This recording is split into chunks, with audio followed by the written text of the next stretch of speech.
भारत में किसानों का विरोध अगस्त 2020 में 3 कृषि बिलों को पहली बार सामने रखे जाने के बाद शुरू हुआ। भारतीय संसद ने सितंबर 2020 में किसान उपज व्यापार और वाणिज्य संवर्धन और सुविधा विधेयक, मूल्य आश्वासन और कृषि सेवा विधेयक पर किसान सशक्तिकरण और संरक्षण प्रमोशन एंड फैसिलिटेशन बिल समझौता और आवश्यक वस्तु संशोधन विधेयक पारित किया। Essential commodities amendment bill. सितंबर 2020 में राष्ट्रपति रामनाथ कोविंद ने संसद द्वारा पारित तीनों विधेयकों पर अपनी सहमति दी।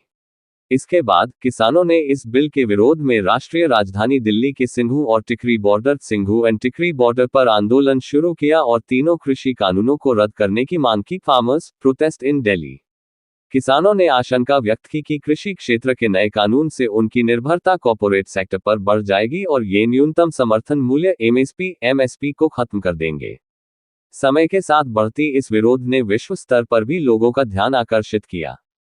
हालांकि सरकार ने कहा कि नए कानून उद्योग को उदार बनाकर खेती का आधुनिकीकरण करेंगे।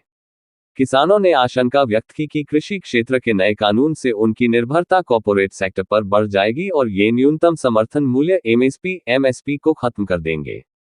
समय के साथ बढ़ती इस विरोध ने विश्व स्तर पर भी लोगों का ध्यान आकर्षित किया।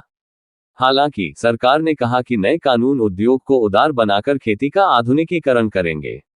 भारत के सर्वोच्च न्यायालय ने 12 जनवरी 2021 को 3 कृषि कानूनों के कार्यान्वयन पर रोक लगा दी और सरकार और आंदोलनकारी किसानों के बीच गतिरोध को समाप्त करने के लिए 4 सदस्यीय समिति का गठन किया। 26 जनवरी 2021 को किसान संघ द्वारा निकाली गई ट्रैक्टर परेड के दौरान प्रदर्शनकारियों ने Lal Qila farmers protest at Red Fort के अंदर जाकर प्रदर्शन किया और हंगामे के दौरान दिल्ली पुलिस से भिड़ गए।